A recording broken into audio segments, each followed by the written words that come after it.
This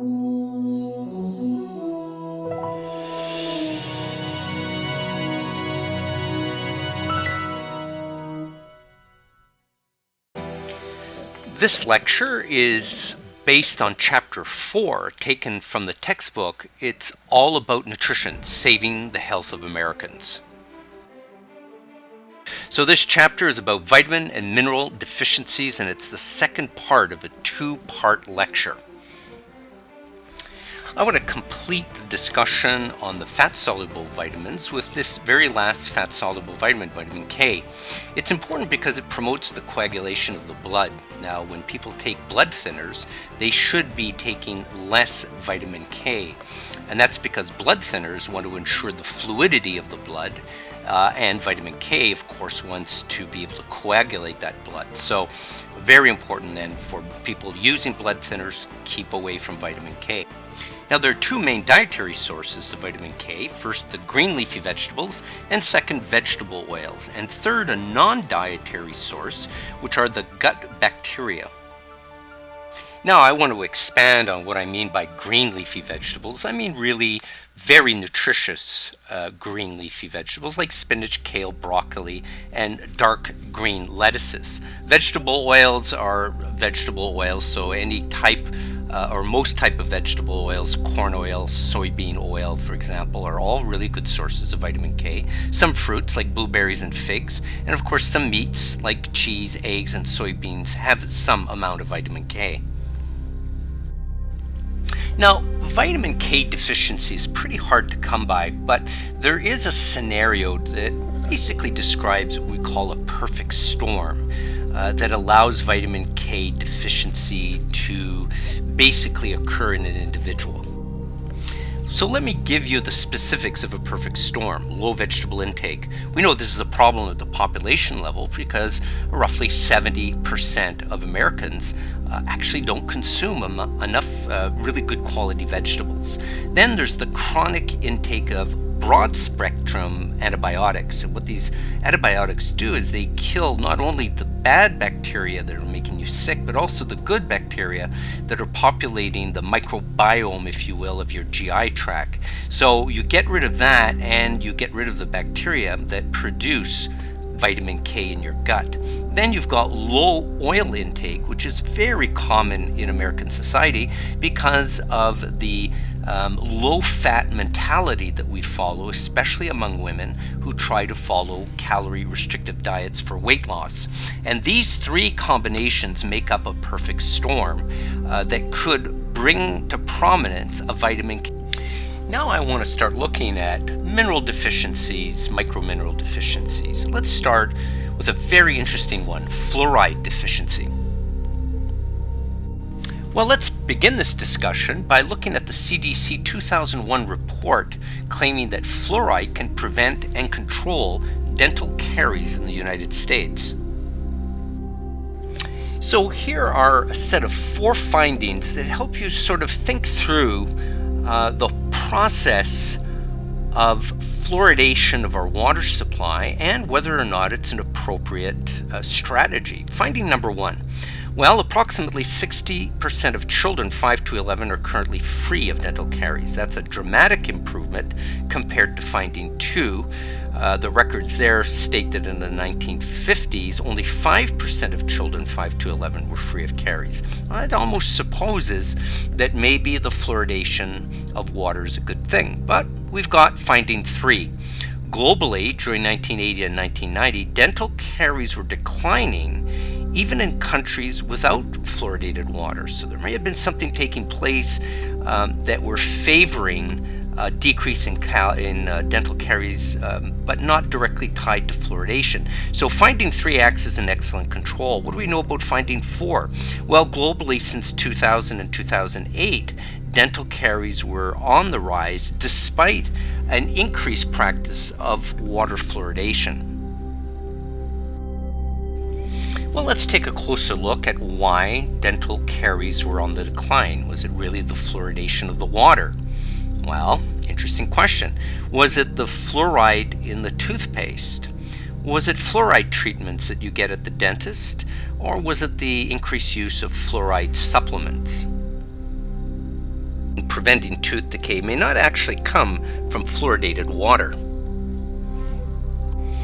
Also, because of the fluoride content of food, toothpaste, supplements, and water, in addition to the dental fluoride treatments administered by dentists, the population now is susceptible to the dangers of fluoride intoxication, albeit with lower prevalence of dental caries. Let's take a closer look at the issue of fluoridating water.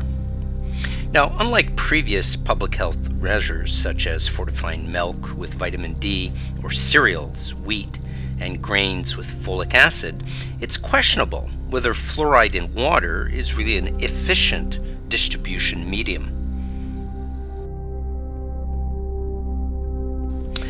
This is particularly pertinent in the discussion given that most of the water in the household is used for flushing toilets, daily showers, or clothes washing.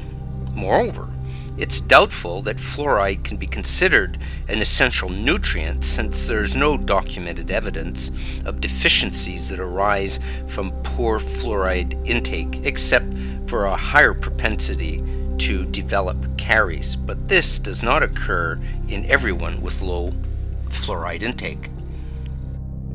So there are two concepts that get straight here. First, of course, that fluoride is not an essential nutrient.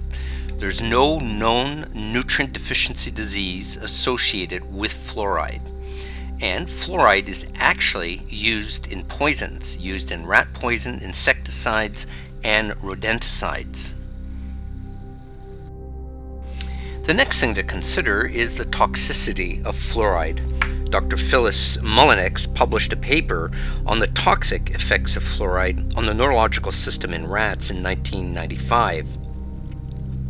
The group reported that rat behavior, the behavior specifically, were significantly altered with increasing levels of ingested fluoride, a phenomena that paralleled increases in the blood.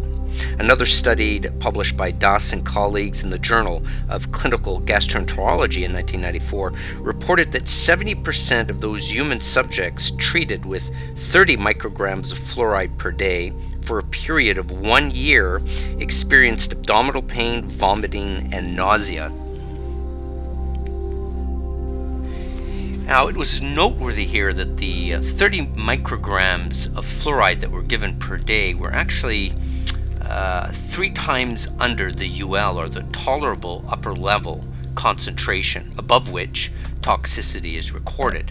So it was very far, shall we say, from the upper level of toxicity, and yet despite that, abdominal pain, vomiting, and nausea were recorded.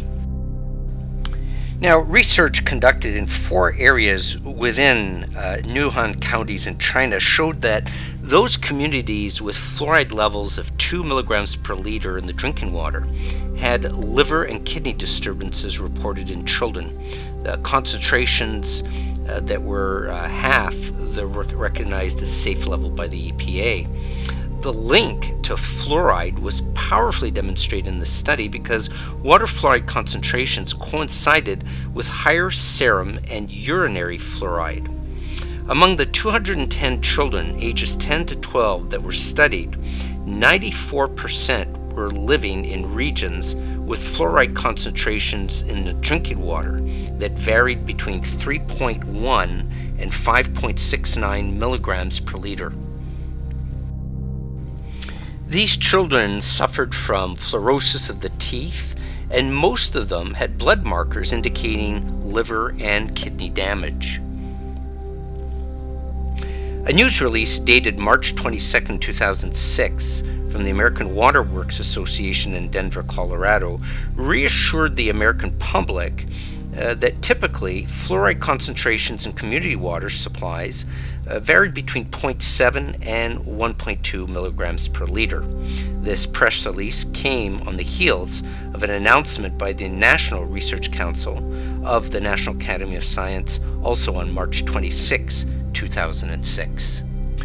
These announcements were meant to reassure the American public that the fluoride concentration in the water was actually quite safe. However, it is interesting that the Environmental Protection Agency has a maximal contaminant level in MCL of 4 milligrams per liter, but that the WHO, the World Health Organization, has, well, another maximal contaminant level in MCL of only 1.5 milligrams per liter. So it looks kind of interesting that this maximal, what they call the highest level of contaminant that is allowed in drinking water, to be significantly lower according to the WHO standards. And in fact, the average fluoride content of the US water, the highest amount of 1.2, is really not very far from that maximal allowed concentration cutoff. So it puts into question really the accuracy of the science behind the determination of the toxicity of fluoride.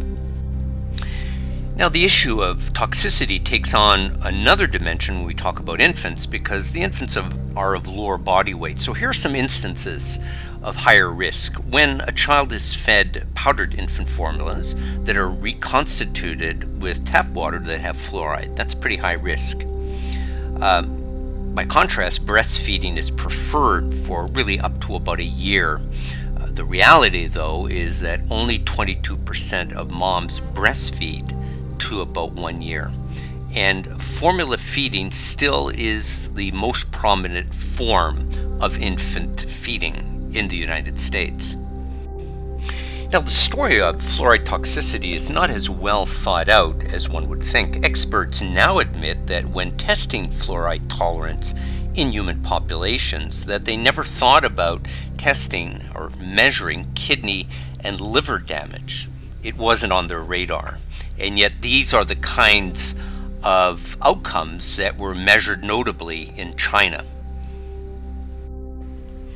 All right, so now that we've finished fluoride, which we don't really count as an essential micromineral or a macromineral, we can now look at how macrominerals or major minerals are distributed versus the trace minerals. Notably, let's take a look at the major minerals. Usually they are in gram amounts, and they are consisting of calcium, phosphorus, potassium, sulfur, sodium, chloride, magnesium.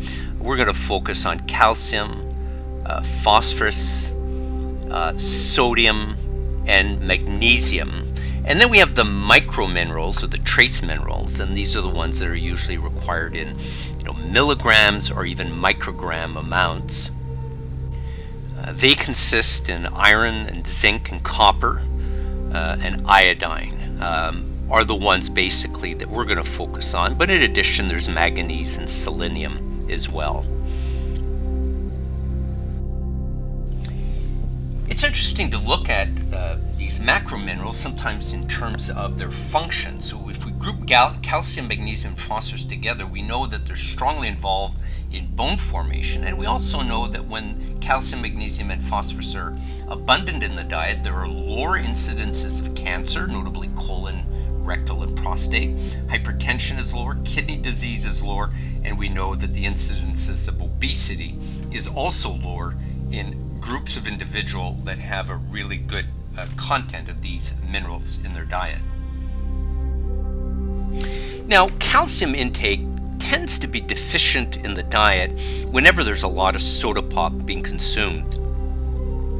So we notice this amongst children, preschoolers, and teenagers. 12% of preschoolers consume 9 fluid ounces of soda pop per day, whereas 33% of school kids consume 9 fluid ounces as well, and 26% of teenagers consume 26 fluid ounces per day. These are averages, and whenever this amount of soda pop is coming in, we're bringing in a lot of sugar, but they're also displacing out of the diet the actual milk and dairy that's so important for bone formation, especially in youth.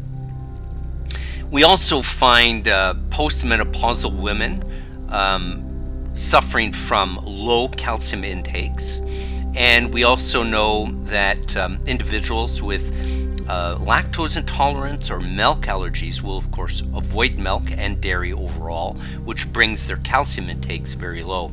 We see the same problem among vegetarians, notably the vegans and the ovo-vegetarians. These are the vegetarians that eat eggs as well as a lot of plant protein, but definitely no dairy. And of course vegans eat no animal products whatsoever. So in this population, vegetarians have to be very diligent in ensuring that they consume adequate calcium from the variety of fruits and vegetables and grains that they're consuming. So they have to be judicious about this. Otherwise, they can be predisposed to deficiencies. With the advent of food fortifications, a lot of the non-dairy substitutes such as soybean milk, rice milk, almond milk are fortified with all of the nutrients that are found in milk. They're actually mimicking the content of milk, and so notably there's a lot of calcium in these fortified products, and so in that way it's possible to be able to consume the adequate amount of calcium to meet needs for the growing bones and so forth. But again, vegetarians have got to go after these very specific food items to ensure proper nutrition.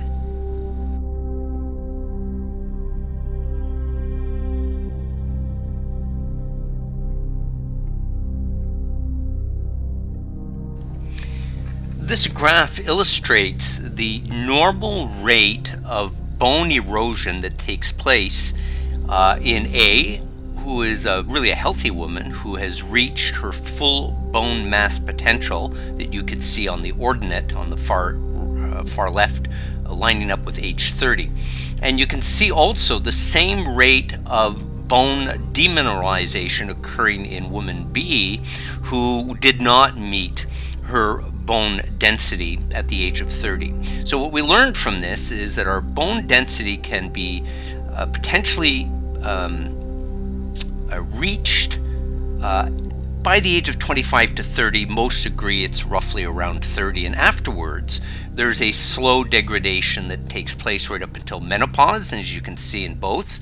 And then at menopause there's an accelerated decrease or demineralization, if you will, of the bone that takes place right up until probably the age of 55 or 58 or so.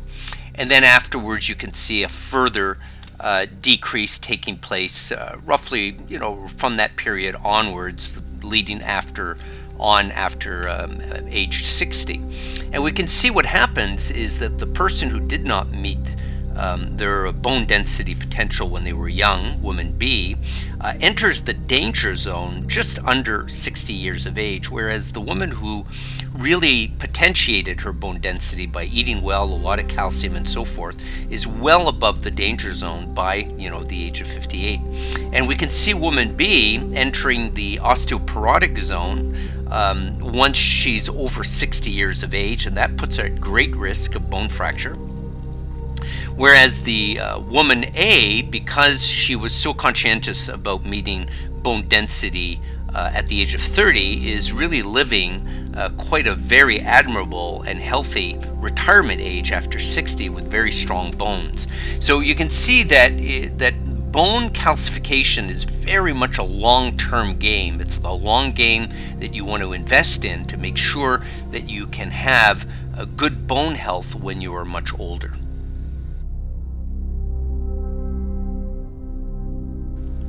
So now when we take a closer look at the bone, first the vertebrae on the left and the trabecular bone on the right. Now let's start with the vertebrae.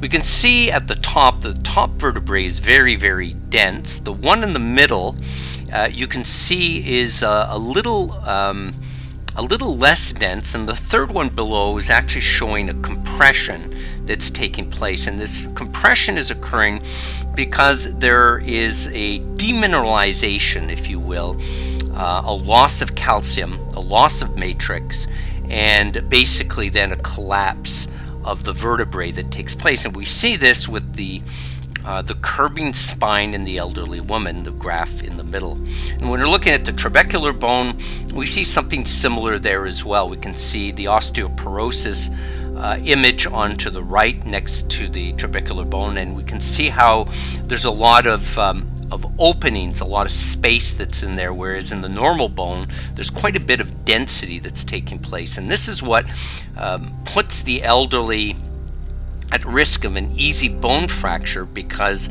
the solidity and compact nature of the matrix is no longer there. So roughly 13% of Americans will suffer from osteoporosis, and we can see here an MRI of a normal bone on the left, and you can see the matrix, how it's all set up, and it's quite dense, whereas in osteoporosis there are large open pockets that make the matrix very, very vulnerable, if you will, to collapse. Now, calcium doesn't act alone in the formation of this matrix, but it acts along with phosphorus, and it forms basically calcium phosphate salts, which crystallize on foundation material made of collagen and protein. And this is called hydroxyapatite. So this hydroxyapatite gives the rigidity to the young bones and to the teeth, and also the formation, if you will, of the hydroxyapatite crystals strengthen, if you will, the bones and the teeth. And we also know, of course, that calcium helps in the regulation of hypertension.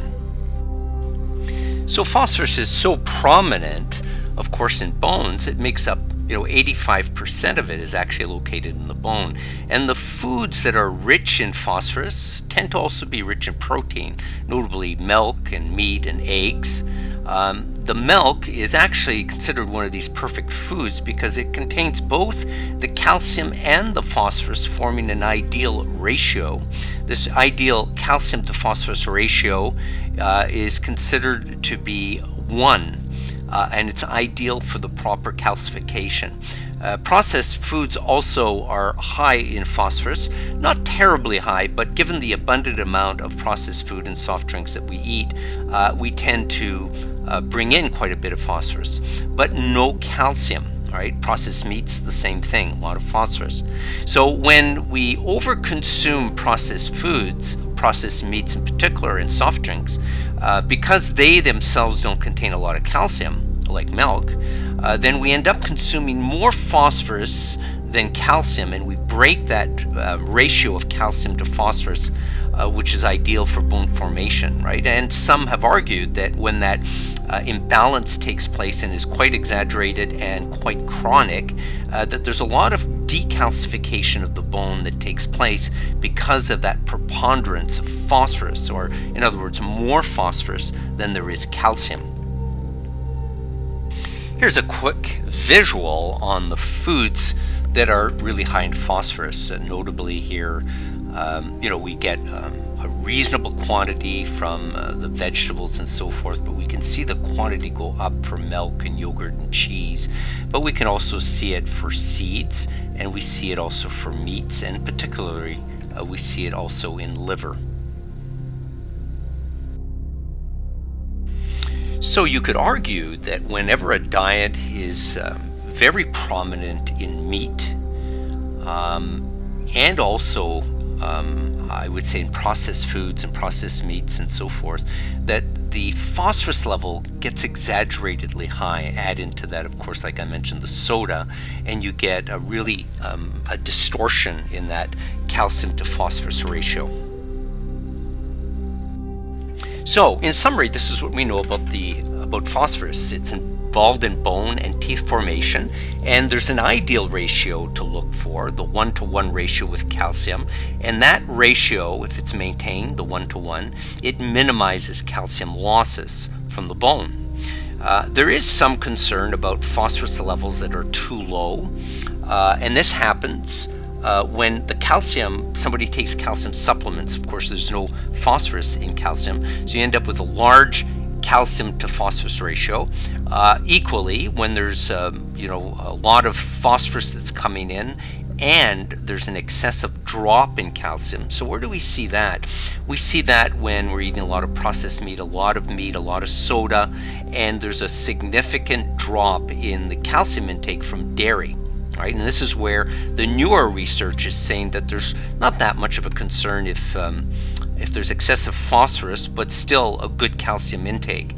The problem is an excess of phosphorus with a dramatic or significant drop in calcium, and we see that with no milk drinking or much less consumption of milk. That creates a distortion, and this occurs especially in the instance of soda consumers. In those instances, we see a demineralization of bone taking place, and on the long term, that doesn't bode very well for bone health. The National Health and Nutrition Examination Survey, also known as NHANES, which took place between 1994 and 2000, identified significant segments of American society ingesting suboptimal levels of magnesium. Some have estimated that 75% of Americans consume under the recommended levels. African Americans in particular were vulnerable to lower intakes of magnesium, as well as those Caucasians who did not take any calcium supplements. This is a concern since 50 to 65% of magnesium is attached to the bone, and roughly another 40% is associated with lean tissue, or in other words, muscle. This is also additionally of interest in the association of magnesium intake and low incidences of hypertension, cardiovascular disease, immune dysfunction, and diabetes. There are generally three main reasons behind inadequate intakes of magnesium in the American diet. First, the intake of green leafy vegetables such as spinach has declined significantly in recent decades. This is important since the center element of the chlorophyll molecule that gives the green color to these vegetables is actually magnesium. Second, the processing of wheat and cereal products rid the grains of the bran and the germ, a rich source of oil and also of magnesium. And third, there has been also a notable decline in the consumption of legumes, nuts, and seeds overall in the general population, and these are rich sources of magnesium.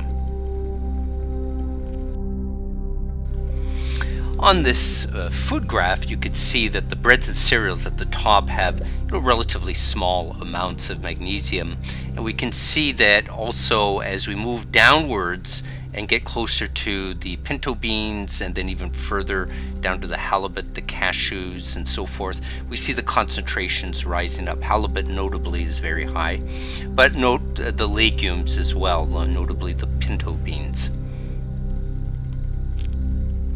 So let's do a recap. Where is magnesium located? 55 to 60% in the bone, 20 to 25% in lean tissue, notably muscle. Sources that are very good are nuts and legumes. Whole grains are not bad, especially those whole grains that are not refined down to white flour, right? So that's usually involving whole grains that include notably wheat germ and so forth, right? Seafoods are also very good. We see fruits and vegetables, leafy greens in particular, but we note that refined foods tend to be poor sources. And with respect to absorption, this is an advisory with respect to calcium and phosphorus supplements, as well as high fiber intake.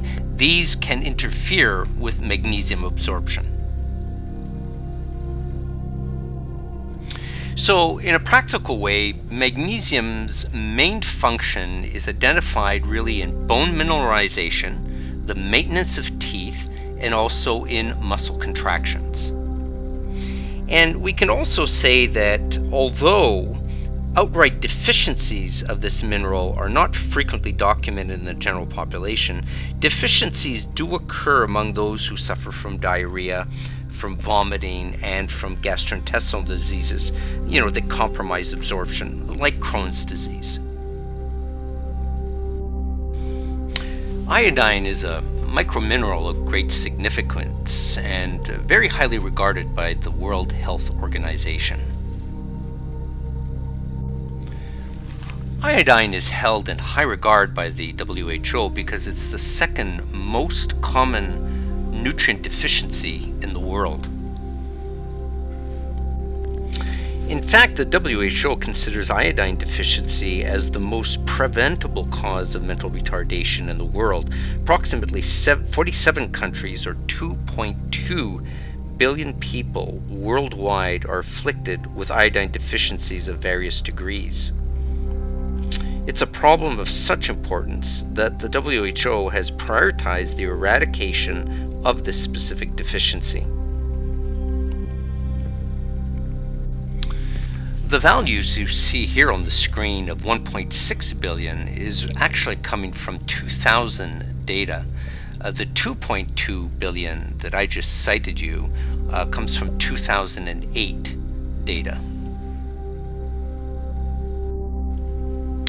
One of the demonstrable physical characteristics of iodine deficiency is called hypothyroidism. The condition is called goiter, and it's an enlargement of the thyroid gland. The physiology behind it is that the gland that requires basically iodine to form thyroxine must grow or enlarge itself in order to capture as many iodine atoms as it possibly can. So a person that has goiter that's given an iodine supplement sees the shrinking of the goiter, the return to basically a normal feature with some stretched skin as a remnant sign that a goiter was there previously. However, an iodine deficiency can be far more devastating. The WHO calls iodine deficiency the world's most preventable cause of mental retardation, and we'll look into that in a few slides from now.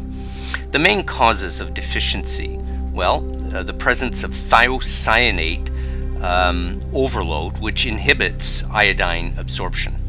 So this would be, for example, large ingestion of poorly detoxified cassava root, or large intakes of cabbage and cauliflower that have these particular thiocyanates that bind the iodine and make the iodine unavailable.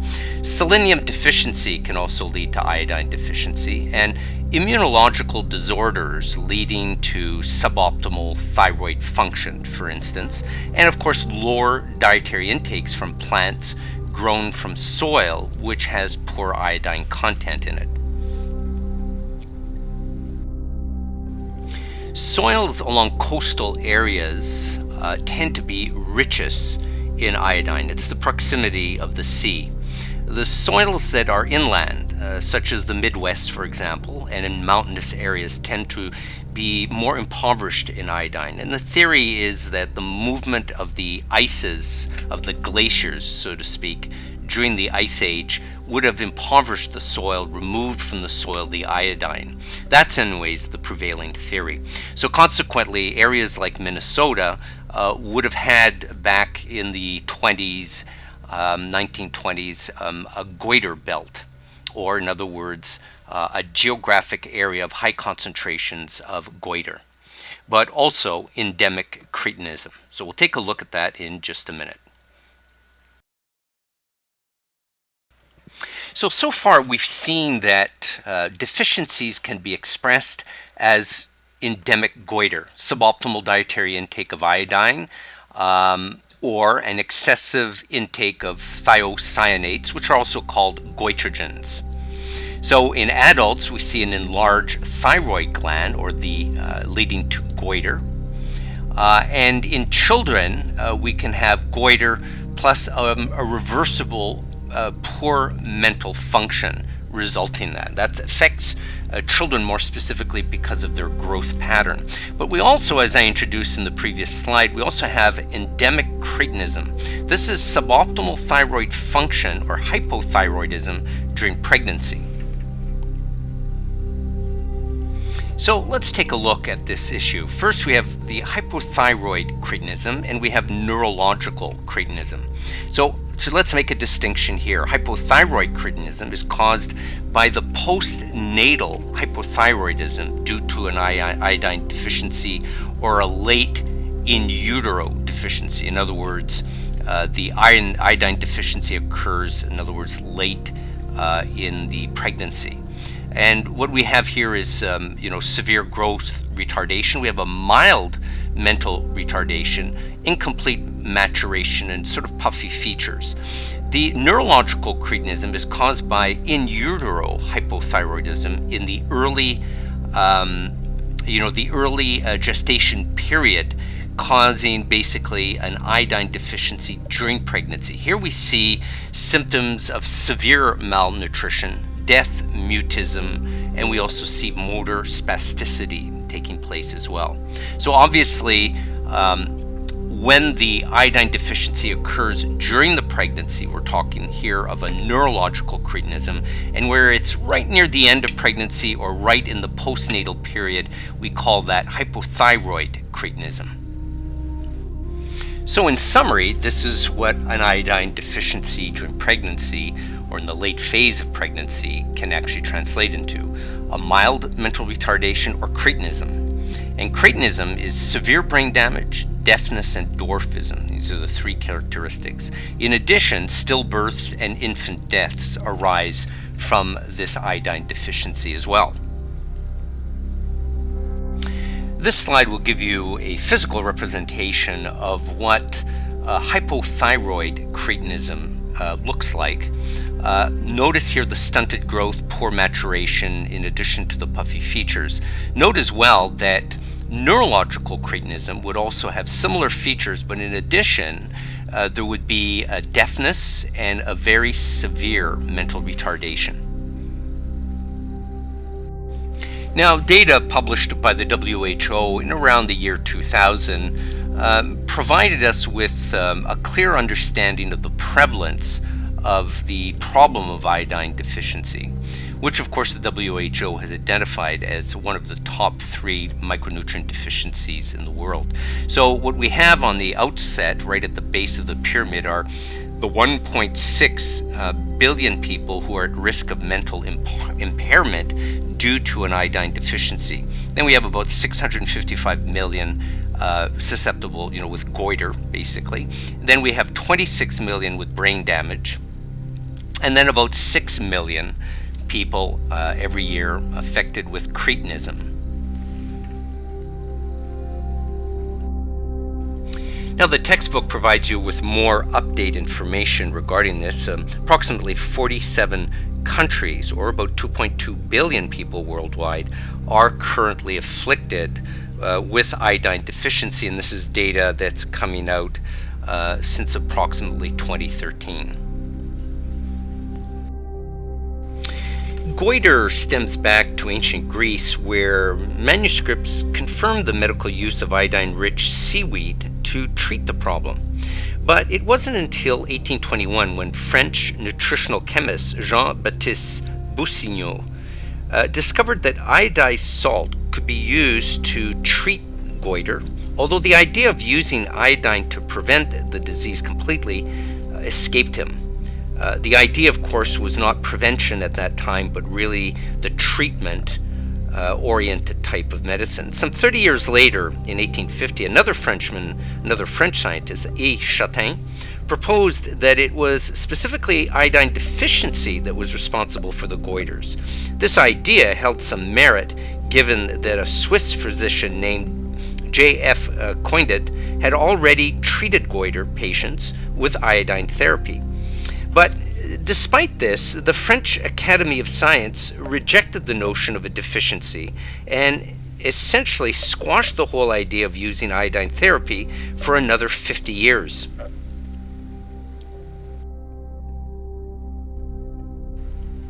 It took a physician from Cleveland, Ohio named Dr. David Marine to pick up on the idea in 1907 and begin experimenting with iodine-fortified salts in the prevention of goiter. He made his first attempt at organizing a large-scale clinical trial of iodized salt in the Cleveland public school system around 1909. His efforts were thwarted, however, by the veto of another doctor who was a member of the school board. This delayed his efforts substantially, allowing him to only begin the official clinical trial by 1916 in elementary school girls who were afflicted with goiter at a more than twice the national average. The trial was a complete success, clearly demonstrating the protective feature of iodine in salt. Discussions were held with Diamond Crystal Salt Company, now merged into Cargill Salt Company, and the Morton Salt Company to work out the pragmatic steps to fortifying salt for the mass consumption and prevention. So that's, of course, fortifying the salt with iodine. By 1924, it was estimated that 90% of the salt consumed in the United States, goiter belt specifically, was actually iodized. This was a significant step that single-handedly caused a dramatic drop in the prevalence of goiter in the Detroit area. It went from 9.7% to 1.4% in the first 6 years of implementation.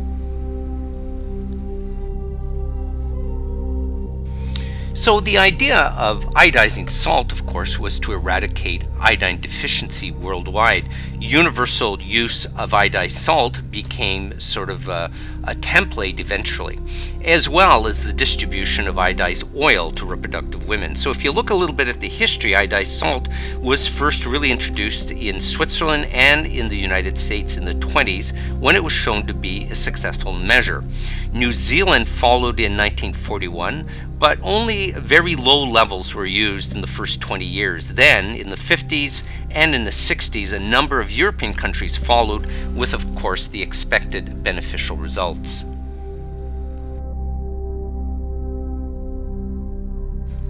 Although most of the salt in the United States is iodized, you could see in the example on the left that the Morton salt presented here does not supply iodine, whereas the one on the right is iodized.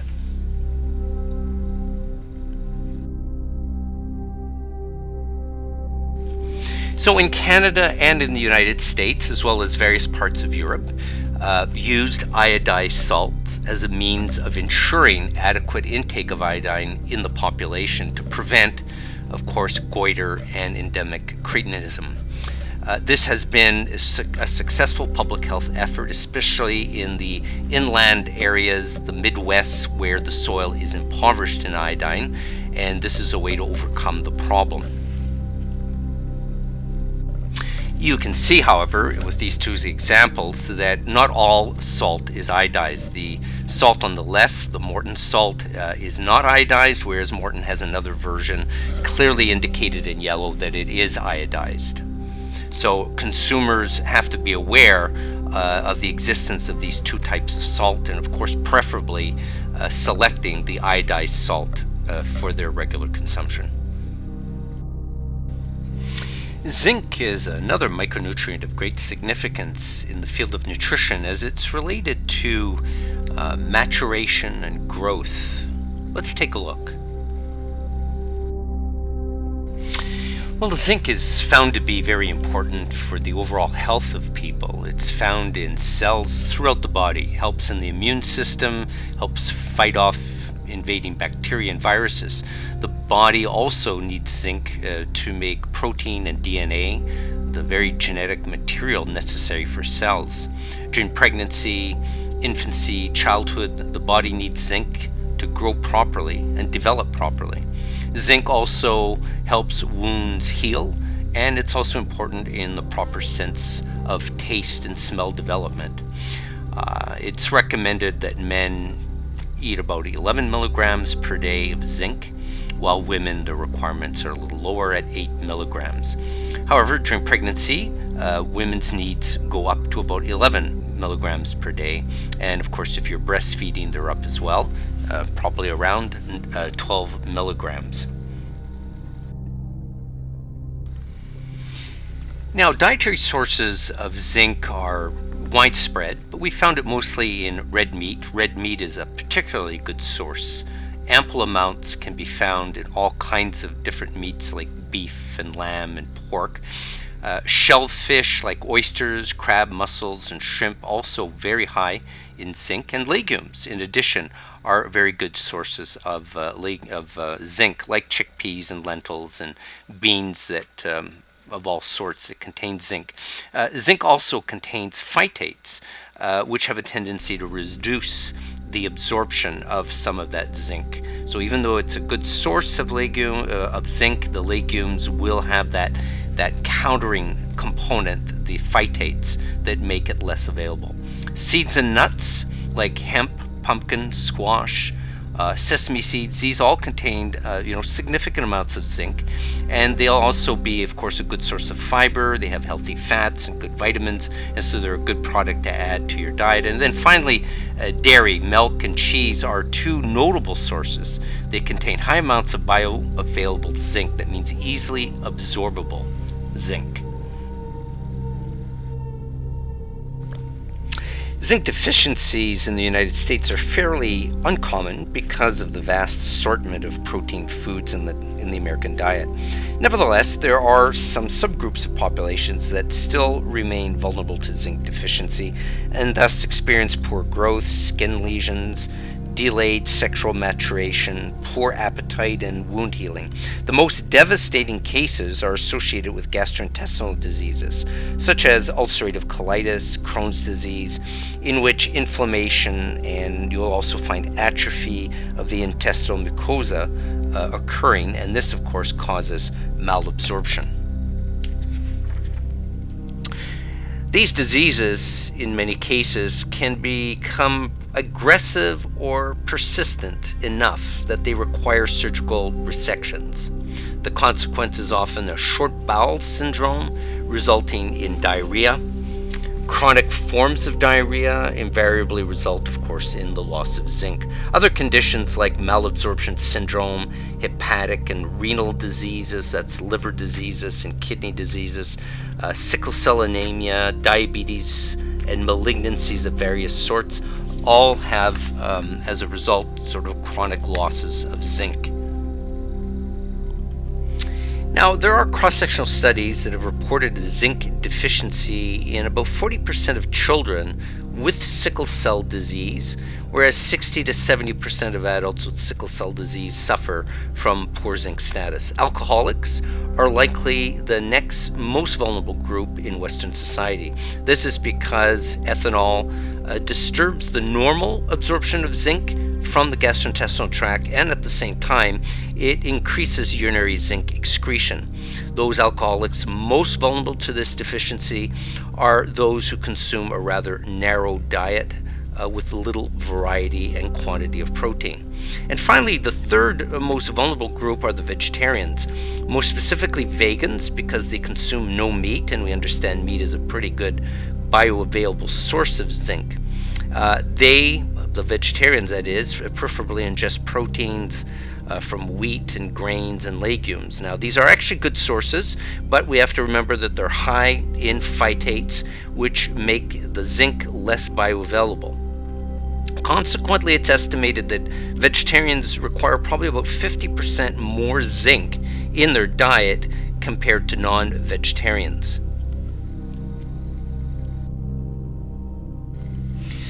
Copper is a micromineral that acts as part of the antioxidant system, superoxide dismutase, also known as SOD. It works also with zinc within that system. So zinc and copper are part of the antioxidant system that protects the body against free radical attacks that threaten to oxidize the integrity of cells. So it's a good protection. Copper also ensures the proper utilization of iron by the body. The protein ceruloplasmin apparently oxidizes ferrous iron, allowing for the formation of hemoglobin, in addition to favoring the absorption of iron. Also, surprisingly, copper has a tie to the neurological network. It's involved in the myelin sheath formation, and it does this by ensuring the quality synthesis of phospholipids that surround the nerves specifically. Now, copper deficiency is also called hypocupremia, and it's rarely observed in the United States. However, there is ample evidence documenting low dietary copper associated with high blood cholesterol, and also high risk of cardiovascular disease. It's part of the antioxidant system in the body, also called superoxide dismutase, or SOD. And copper plays a role, a very important role, in fact, with the zinc in maintaining the mechanism that really keeps oxidative stress in check. In this way, it acts as a scavenger of superoxide radicals that are able to cause really serious oxidative damage to the cell membranes. Some have argued this is actually part of the aging process, and that having a good copper and zinc status is really a good way to keep the accelerated aging process in check. This does not mean that it's a good idea to take copper supplements, because we know how very intricate the balance is between these particular micronutrients, zinc and copper and selenium, and it's very important that it be taken in the diet, in a nice broad diet that includes a variety of good foods. And we'll take a look at these in just a second. So here's a list of excellent sources of copper. Well, first of all, beef liver and shellfish, such as oysters, nuts, such as cashews, sesame and sunflower seeds, chocolate is in there. Now, wheat bran cereals and whole grain products are good sources of copper. We have also potatoes and mushrooms and avocados, chickpeas, and tofu. So you can see that it's broadly spread throughout the meat and nut and wheat vegetable groups. So if your diet is broad enough, you should be getting adequate amounts of copper in your diet.